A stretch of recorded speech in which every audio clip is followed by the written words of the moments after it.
Crude ഓയിലുമായുള്ള റഷ്യയിൽ നിന്നുള്ള കപ്പലുകൾ ഭാരതത്തിലേക്ക് 2 കപ്പലുകൾ ഹോർമൂസ് കടലിടുക്ക് കടന്നു. ലൈബീരിയൻ കപ്പലായ സമൈർണി, ഇന്ത്യൻ കപ്പലായ ജഗ് പ്രകാശ് എന്നിവയാണ് ഹോർമൂസ് കടലിടുക്ക് കടന്നത്. 1.4 മെട്രിക് ടൺ ഓയിലാണ് 2 കപ്പലുകളിലായി ഉള്ളത്.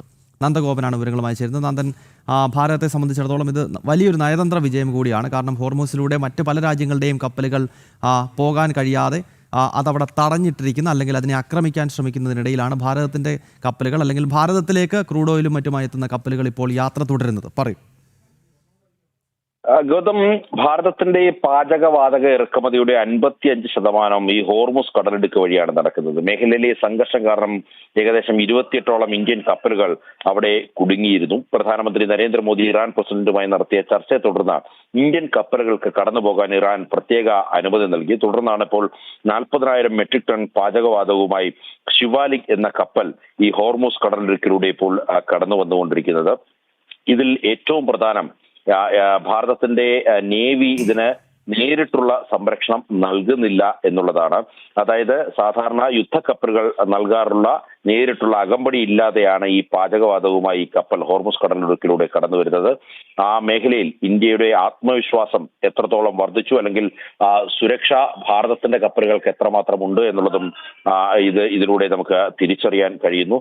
കപ്പലുകൾക്ക് നേരിട്ടുള്ള അകമ്പടി ഇല്ലെങ്കിലും പേർഷ്യൻ ഗൾഫിൽ ഇന്ത്യൻ നാവികസേനയുടെ യുദ്ധക്കപ്പലുകൾ ഏത് സാഹചര്യവും നേരിടാൻ തയ്യാറായി നിലയുറപ്പിച്ചിട്ടുണ്ട് എന്നുള്ളതാണ് യാഥാർത്ഥ്യം.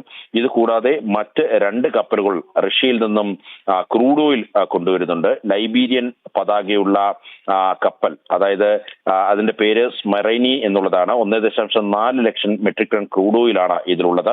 ഇത് മുംബൈ തുറമുഖത്തേക്കാണ് ഇപ്പോൾ വന്നുകൊണ്ടിരിക്കുന്നത്. ഒപ്പം തന്നെ ജഗ് പ്രകാശ് എന്നുള്ള കപ്പലുകളിൽ 50,000 മെട്രിക് ടൺ ആണ് ഇന്ധനമുള്ളത്. ഈ 50,000 മെട്രിക് ടൺ ക്രൂഡ് ഓയിലുമായി ഈ കപ്പൽ ഭാരതം ലക്ഷ്യമാക്കി മുന്നോട്ട് നീങ്ങുകയാണ്.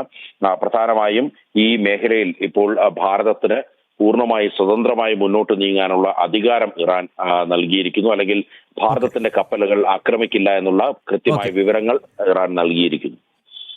2 കപ്പലുകൾ കൂടി ഭാരതത്തിലേക്ക് എത്തുകയാണ്.